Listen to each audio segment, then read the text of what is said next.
Harka fuunee kabajamtoota daawwattoota keenyaa Finfinneen torbee kana eegaleetiin kan jiru. Finfinneen torbee kana keessa dhimmoota hedduudha kan ishiin keessummeessite. Isaan keessaa nuti muraasa qofaadha kan simbiraan geenyu.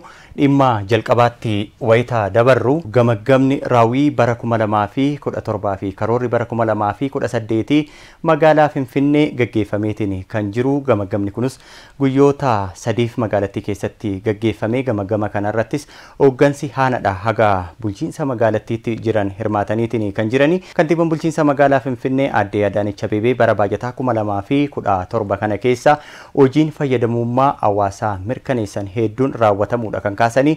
Akka waliigalaatti raawwiin magaalattii keessatti raawwatamee dhibbeentaa 95 ta'uudha kan kaasan jechuudha. Gamaggama kana wal qabatee kanneen bara 2017 kana keessa hojii gaarii raawwataniif beekamtii fi badhaasni kennameetiin jira jechuudha. Biiroolee kaabineedhaan hoogganaman wayita ilaallu biiroon diizaayinii fi ijaarsaa magaalaa Finfinnee sadarkaa tokkoffaa bahuudhaan bara kana goolabeetiin kan jiru. Lammaffaa bahuudhaan immoo kan xumure biiroo bulchiinsa nageenya fi tasgabbii magaalaa Finfinneeti. Sadarkaa sadaffaa kan argate ammoo biiroo maallaqaa magaalattiiti jechuudha. Biiroolee kaabineedhaan haala hoogganaman keessaa egaa kanneen bara 2017 kana sadarkaa olaanaa galmeessanis badhaafamaniitiin kan jirani. Kana keessa abbaan taayitaa kabachiisa dambii bulchiinsa magaalaa Finfinnee sadarkaa tokkoffaa argachuudhaan badhaasa argateetiin kan jiru.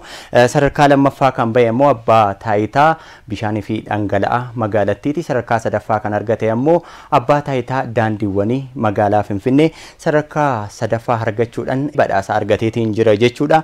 Egaa kanaan dabalatas kutaalee magaalaa beekamtii argataniitiin kan jiran bara 2017 kana keessa raawwii olaanaa kanneen galmeessisan jechuudha. Kutaan bulchiinsa magaalaa Boolee sadarkaa tokkoffaa, lammaffaa kan ba'an ammoo kutaa magaalaa Aqaaqii Qaallittii fi Lammii Kuraa sadarkaa lammaffaadhaan goolabaniitiin kan jirani. Kutaan magaalaa Kolfee Qaraanoo sadarkaa sadaffaa argachuudhaan kutaalee magaalaa raawwii olaanaa galmeessan jedhamuudhaan badhaafamaniitiin kan jirani. Minni sagaleen dhalootatis egaa hojii bara kana hojjete keessatti beekamtii argateetiin kan jiru.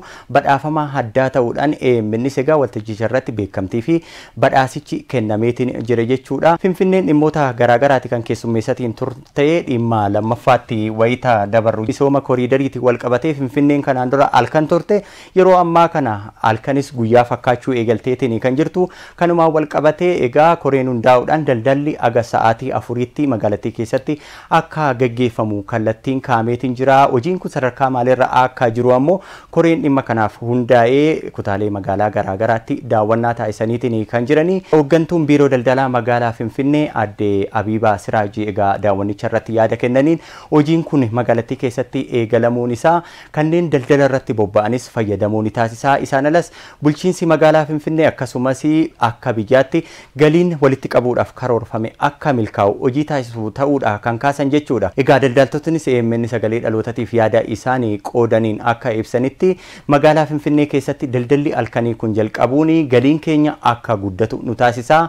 Kanneen guyyaa bitachuu hin dandeenye sa'aa kanattis dhufanii bitachaatiin jiru yaada jedhanii kan kaasanii. Sochiin kanaan dura guyyaa qofa taasifamaa ture sirni daldalaa yeroo ammaa kana halkanis raawwatamuu eegaleetiin jira jechuudha.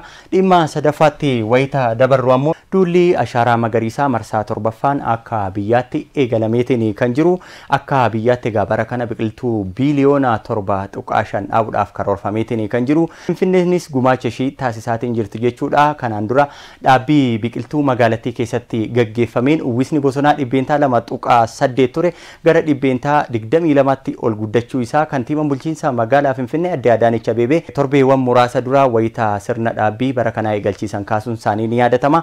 Aga ammaattis biqiltuu biiliyoonni 85 dhaabbachuudha kan dubbatan jechuudha. Adoolessa 24 bara 2017 ammoo akka guutuu biyyaatti duulli ashaaraa magariisaa guyyaa tokkoon ni gaggeeffama.